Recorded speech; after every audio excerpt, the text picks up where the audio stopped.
Olá, neste áudio-conto de terror, irei contar uma história que você de alguma forma já viveu, seja de um lado ou do outro. É um conto de terror sobre frustrações amorosas e ilusões. Um conto sobre segredos obscuros, paranoia e autopreservação. Na história de hoje, você irá conhecer a vida de Amanda e sua inconsciente busca pelo seu príncipe encantado. Será que seu conto de fadas terá um final feliz? Assista ao vídeo e veja você mesmo. Inscreva-se no canal, ative o sino das notificações, deixe o seu like e sua crítica nos comentários. Pessoas comuns, envolvidas em histórias que fogem à compreensão, onde os pesadelos se tornam reais. Bem-vindo ao lado mais escuro do cotidiano. Bem-vindo ao canal Sombras Soturnas.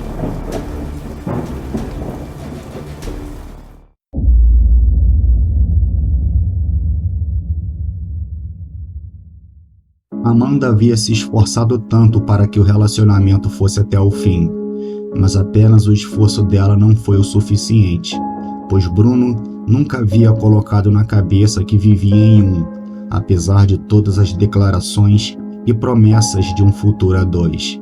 Por isso, a resignação dele quando Amanda disse que estava tudo acabado depois que ela soube de seus casos. E foi essa resignação que a deixou mais arrasada. O fato de ele não ter dado a mínima, como se todos os bons momentos que passaram juntos não tivessem significado nada. Talvez não tivessem, Amanda, Jorge disse. Amanda ergueu a cabeça e olhou para o melhor amigo. A imagem dele estava borrada devido à película que as lágrimas causavam nos olhos dela. Definitivamente não esperava ouvir verdades dolorosas num momento como aquele. Mas Jorge não recuou. Olha, Amanda, você mesmo disse que se deixou levar pela aparência e por ele ter um apartamento. Vocês mal se conheciam e já foram morar juntos.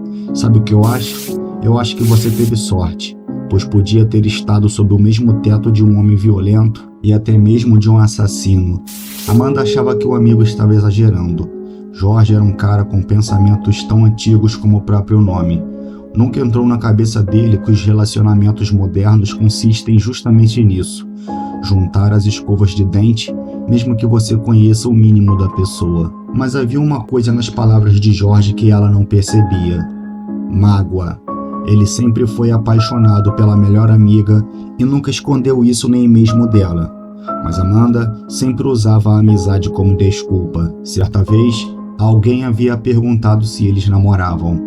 Jorge ficou encabulado, pois só de cogitarem que eles podiam ser um casal, vislumbrava o quão bom seria. Mas Amanda sentiu o oposto. Imagina ser namorado de um cara feio como um amigo.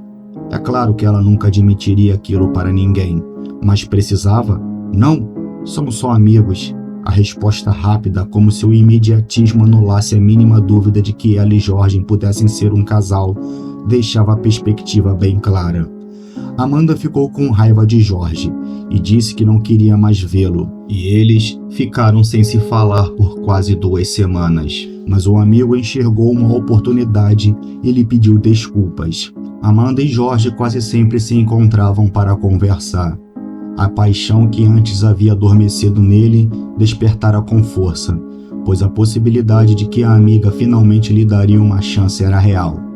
Eles se beijaram numa sessão de cinema, uma ação totalmente inesperada para ela, mas uma apoteose para Jorge. Amanda não se arrependeu, mas estava certa de que não aconteceria mais e esperava que Jorge entendesse sem que ela precisasse dizer. Ele não entendeu, e Amanda não teve coragem de dizer. Deixou que as coisas permanecessem numa dança de ilusões e falsas esperanças. Jorge sempre a convidava para sair na expectativa de beijá-la novamente, e numa noite a convidou para ir a uma festa de um amigo dele. Amanda hesitou, não estava muito disposta, mas Jorge tanto insistiu que acabou indo. A velha premissa de que se não saísse de casa, sua vida seria totalmente diferente, pois como uma história romântica recheada de clichês, foi nessa festa que conheceu Eric. Não foi amor à primeira vista, mas ela se encantou com um cara, principalmente quando ele havia dito que morava no Brasil há mais ou menos 10 anos. Amanda nunca havia aprendido sueco antes, mas imaginava que não devia ser fácil para uma pessoa daquele país aprender a falar português sem um traço de sotaque em apenas uma década. O gringo era perfeito, inteligente, gentil, bonito e parecia saber o que ela queria, pois sempre falava coisas que Amanda gostava de ouvir. Foi inevitável cair de amores por ele, mas havia um problema. Amanda não sabia como contar ao amigo. Jorge continuava mandando mensagens e convites para passeios, sempre na esperança de que a cena do cinema se repetisse. Por que estou hesitando? Ele é apenas meu amigo e nada mais do que isso. Mas Jorge não era apenas um amigo e Amanda sabia bem. Era o seu melhor amigo que cometeu o erro de se apaixonar por ela. Quando Eric, 6 meses depois, a pediu em casamento, um casamento de verdade, nada de só juntar os panos de bunda, uma cerimônia de véu e grinalda, ela não pôde mais postergar o que vinha postergando. Novamente, Jorge ficou arrasado. Porém, diferentemente da outra vez, ele não fingiu que estava feliz pela amiga. Casar? Amanda, você está louca? Você nem conhece esse cara direito. Está enganado, Jorge. Um casal não precisa ficar 10 anos juntos para perceber que nasceram um para o outro. 6 meses são o suficiente para Eric e para mim. Isso é o que você quer acreditar. Ele tem muito dinheiro? Ela ficou ofendida com a insinuação e respondeu com raiva na voz. Sim, Jorge. Eric tem muito dinheiro, mas não é por isso que aceitei me casar com ele. Achei que você devia saber que não sou esse tipo de mulher. Jorge se arrependeu brevemente do que havia dito, mas não recuou. Amanda, pense direito. Por que um cara rico iria querer se casar com alguém como você? Você é bonitinho e tal, mas nem é isso tudo, longe disso. Ela ficou ainda mais irritada e desligou o telefone, ignorando as insistentes ligações do amigo. Eles nunca mais se falaram, mas Amanda não guardou mágoa e enviou o convite de casamento ao amigo, dizendo que a presença dele seria importante naquele momento especial de sua vida. Jorge, que até o fim alimentou esperanças de que aquilo não fosse à frente, sentiu outra vez a dor de saber que ela partiria nos braços de outro homem. Ele não foi ao casamento, mas aguardou que Amanda ligasse cobrando a sua ausência. O orgulho costuma fazer com que as pessoas ajam infantilmente. Ela nunca ligou.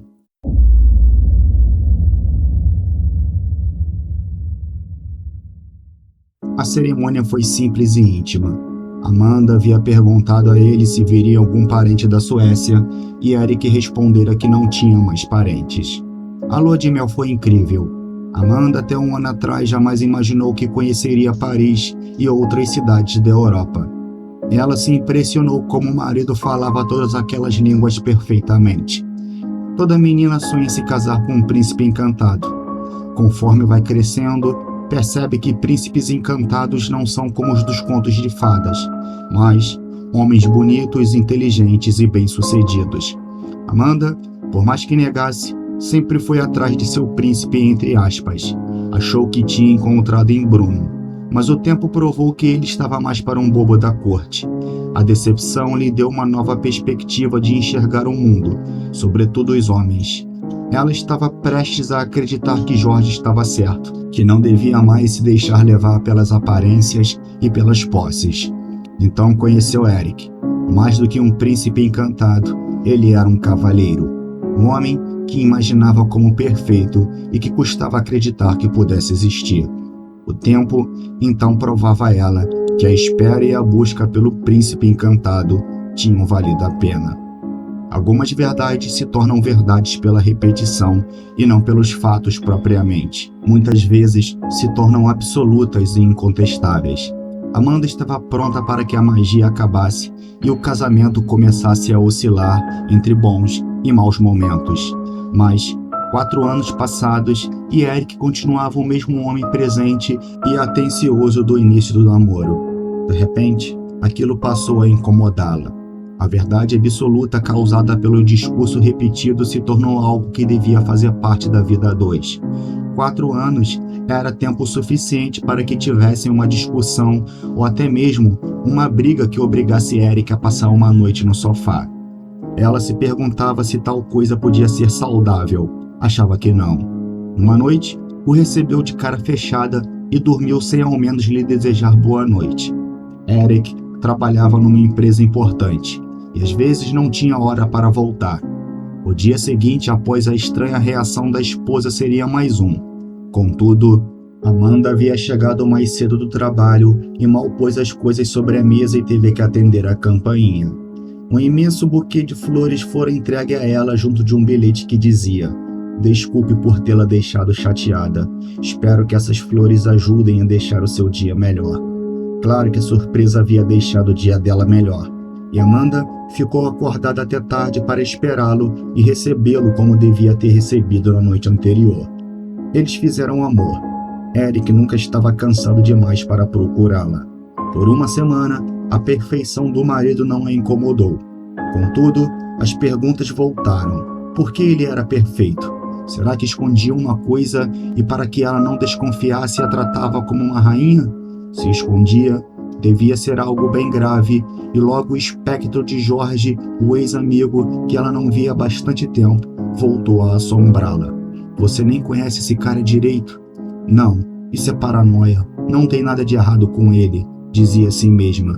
Mas as próprias palavras não a convenciam, e detalhes antes ignorados passaram a incomodar, como as lembranças de como ele sempre mudava de assunto quando perguntado sobre sua família. Será que ele não é quem eu penso que é? Sufocada pela dúvida, começou a vasculhar as coisas do marido, e o velho ditado veio à tona: "Quem procura, acha." Amanda não perdeu tempo no apartamento.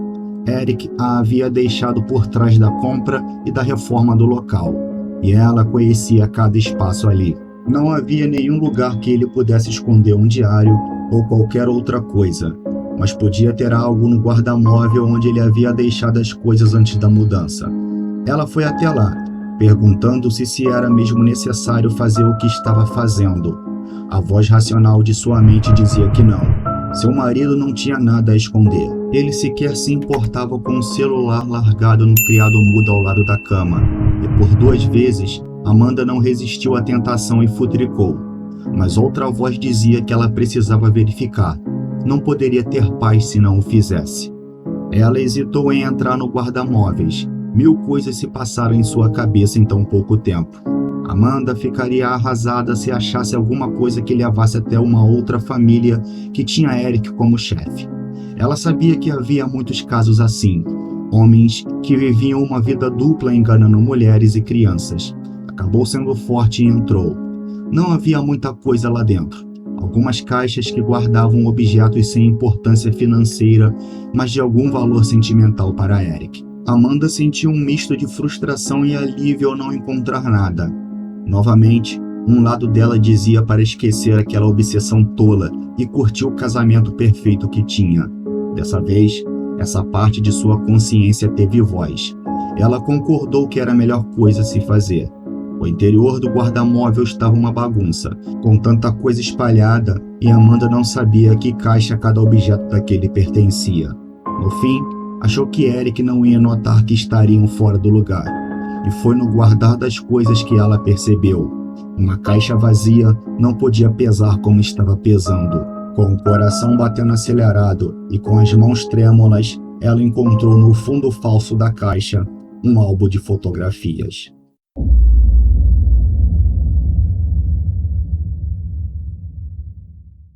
Talvez o erro tivesse sido o fundo falso, pois se o álbum de fotos estivesse no meio das outras coisas, passaria tão despercebido quanto, mas o compartimento secreto o tornava muito suspeito. Amanda só o abriu quando voltou ao carro. Era um álbum antigo, algo que seu bisavô teria, mas bem conservado. As fotos eram todas de mulheres, algumas bem antigas que talvez tivessem sido tiradas com os primeiros modelos de câmeras fotográficas construídas, e a mais recente devia datar dos anos 70. Ela estava mais intrigada do que decepcionada. Intrigada porque estava na cara que aquelas mulheres não pertenciam à mesma família. Havia uma sorte de etnias ali, e não muito decepcionada, pois a julgar pela idade de cada uma delas, a mais recente devia ser a avó de Eric. A pergunta era por que ele guardava aquelas fotos no fundo falso de uma caixa. Amanda tirou a foto mais recente do plástico e viu que havia um nome no verso: Consuelo Constância. De volta ao apartamento, ela ficou ainda mais intrigada ao pesquisar o nome daquela moça no Google. Na verdade, tão trêmula que mal conseguiu mexer a mão para mover o mouse. Meu Deus! Um sorriso nervoso escapou dos lábios de Amanda, pois, de repente, tudo à sua volta parecia um absurdo. Isso é maluquice, não faz o menor sentido, disse fechando o laptop. Por 10 minutos, tentou ignorar o que havia visto naquele site e repetia em voz alta para reafirmar a negação. Não é a mesma mulher, não é a mesma mulher. Mas Amanda apenas não queria admitir o que estava na cara dela. A foto do blog não era a mesma que estava no álbum de Eric, mas o penteado, o sorriso e os olhos, assim como o nome da pessoa, eram os mesmos. Não podia ser só coincidência. Ignorar o problema não o fez ir embora. E Amanda, angustiada, se viu sem escolhas. Teve que ligar o laptop e entrar novamente no blog. Ela torceu para que não estivesse mais lá, que tivesse sido a sua imaginação, mas estava lá. Era um blog chileno sobre crimes sem soluções naquele país e que não era atualizado há certo tempo. A matéria de Consuelo era a primeira. O artigo relatava que ela fora encontrada morta na casa onde morava em Santiago em 1967 e que o marido era o principal suspeito, mas que simplesmente desapareceu sem deixar vestígios. Segundo a polícia, Consuelo havia sido sufocada com um travesseiro enquanto dormia. Amanda, diferente da primeira vez, parecia anestesiada, e ela não sabia se era a hospedagem do blog ou a oscilação de sua internet, ou até mesmo um cruel efeito dramático do destino que fazia a foto do marido de Consuelo levar eternidades para carregar. Apertar o F5 só piorava, então esperou com toda a angústia do mundo, e quando a foto finalmente carregou, desejou não ter ido até o guarda-móvel. O cabelo estava diferente, mas era Eric ali. 4 anos não podiam ser o bastante para conhecer uma pessoa a fundo, mas eram mais do que suficiente para reconhecê-la em uma foto de 50 e poucos anos atrás. Amanda se lembrou do dia em que conversou com Jorge após o fim do namoro com Bruno. Ele havia dito que ela podia ter estado sob o mesmo teto de um assassino. À época, havia achado que o ex-melhor amigo estava exagerando. Agora via que não, e sentia que só podia ser uma praga rogada por ele. Será que ele fez mesmo aquilo? Ela se perguntava. A resposta era simples. Claro que não. Havia um detalhe circunstancial. Exatamente 54 anos. Eric não podia se manter jovem por tanto tempo assim. Amanda botou a cabeça para funcionar e chegou a uma conclusão que a deixou mais aliviada, mas não menos preocupada. A família. O assassino de Consuelo só devia ser algum parente de Eric. Um avô, um tio, talvez até o pai. Por isso que ele sempre ficava desconfortável quando era perguntado sobre eles. Havia as outras mulheres do álbum de fotos. Será que elas também foram vítimas? Mas por hora, precisava resolver o assunto de Consuelo Constância. Amanda não deixaria que o marido desconversasse dessa vez. A pergunta agora era se seria capaz de perdoá-lo. Achava que sim. Afinal, amar é perdoar. E ela o amava acima de tudo. As horas não passavam e quando deu às 7h30, a porta do apartamento não se abriu. Ao que parecia, seria mais uma noite em que ele chegaria tarde. Amanda esperou pacientemente. Em nenhum momento saiu do sofá e tirou os olhos daquela porta. E quando ela se abriu revelando o marido quase à 1h, se levantou. Eric não conseguiu esconder a frustração de ver o álbum de fotos na mão da esposa. Respirou fundo e caminhou até a adega num canto da sala. Quem são essas pessoas, Eric? Ele se serviu de um copo de uísque. Virou num único gole, dessa vez sem pedras de gelo. São apenas umas fotos sem importância, querida. Não minta pra mim, Eric. Eu sei da história de Consuelo, quem a matou e as outras mulheres, que fim elas tiveram. Eric suspirou fundo outra vez. Precisava de mais um drink, mas não podia testar a paciência dela. A última coisa que queria era que Amanda começasse a gritar e acordasse todo o prédio. Ele podia mentir. Podia dizer que havia sido o avô dele. mas não teria desculpas para as outras. Não poderia dizer à esposa que pertencia a um clã de assassinos de mulheres, que estava disposto a interromper a corrente hereditária de mortes. Elas eram minhas esposas. Amanda caminhou 4 passos para trás como se tivesse levado um soco e se deixou cair sentada em cima do sofá. Não é hora para brincadeiras, Eric, ela disse sabendo que ele não brincava. Eu não estou brincando. Caminho por este mundo há bastante tempo.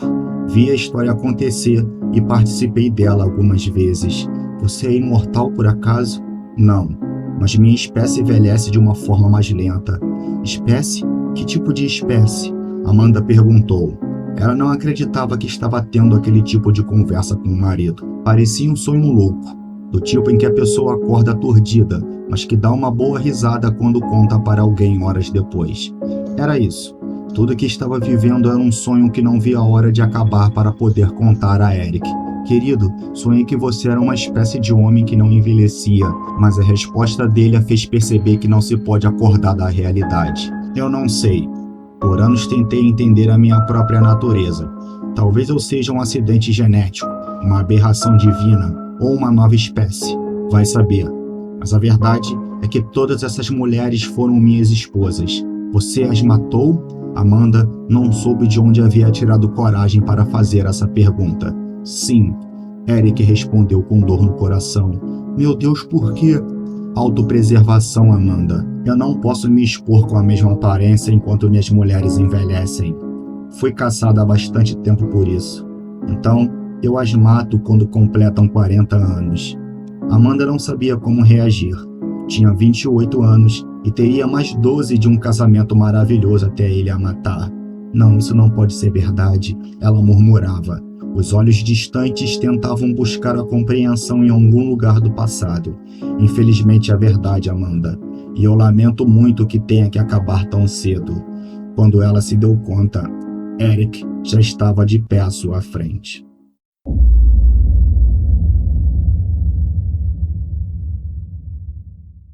Ele abriu o cofre que ficava em sua espaçosa sala no 20º andar do edifício onde trabalhava. De lá, tirou uma bolsa repleta de documentos falsos e várias barras de ouro. Eric estava triste. Ele amava Amanda, mas a tristeza passaria em 1 ou 2 semanas. Lamentava que a esposa tivesse descoberto, e lamentava mais ainda ter cometido o erro de não ter guardado o álbum de fotos junto dos outros documentos e do ouro. Enfim, era um erro que não cometeria outra vez. Beijou a foto de Amanda antes de colocá-la no álbum, pegou as suas coisas e deixou sua sala para onde nunca mais voltaria. Era o momento de renascer como outra pessoa, talvez em outro país.